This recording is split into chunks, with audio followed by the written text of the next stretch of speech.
Hello friends, నేను మీ Madhavi. Welcome to Madhavi Ammu's kitchen. ఈరోజు ఎంతో టేస్టీగా ఉండే దోసకాయ పచ్చడిని 10 నిమిషాల్లో మనం రెడీ చేసుకోవడం ఎలానో చూపిస్తాను. సో దీనికోసం అయితే ముందుగా ఒక మీడియం సైజ్ దోసకాయని తీసుకున్నాను. దాంట్లోకి ఒక 10 పచ్చిమిర్చిని మధ్యలోకి కట్ చేసుకొని తీసుకున్నాను. నువ్వులు, ఉప్పు, చింతపండు, కొత్తిమీర, జీలకర్ర.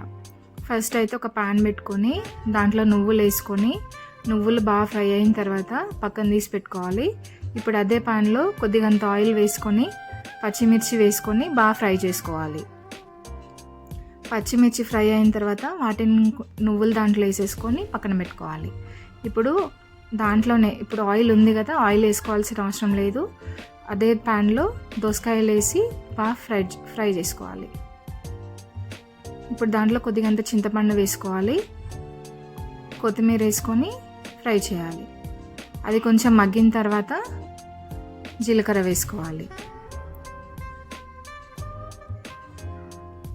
ఇప్పుడు ఫ్రై అయింది కదా జీలకర్ర కూడా, ఇప్పుడు పక్కకు తీసి పెట్టుకోవాలి. ఇప్పుడు ముందుగా మిక్సీ జార్లో నువ్వులు, పచ్చిమిర్చి, ఉప్పు వేసుకొని మిక్సీ పట్టుకోవాలి.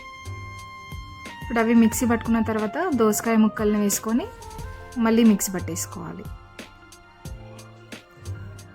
ఇప్పుడు పచ్చడి రెడీ అయింది. దీన్ని ఫస్ట్ పోబెట్టడం కోసం ఒక చిన్న కడాయి పెట్టుకొని దాంట్లో కొద్దిగంత నూనె వేసుకొని జీలకర్ర, ఆవాలు, ఎండుమిర్చి, ఎల్లిపాయలు, కరివేపాకు వీటి రెండింటిని వేసుకొని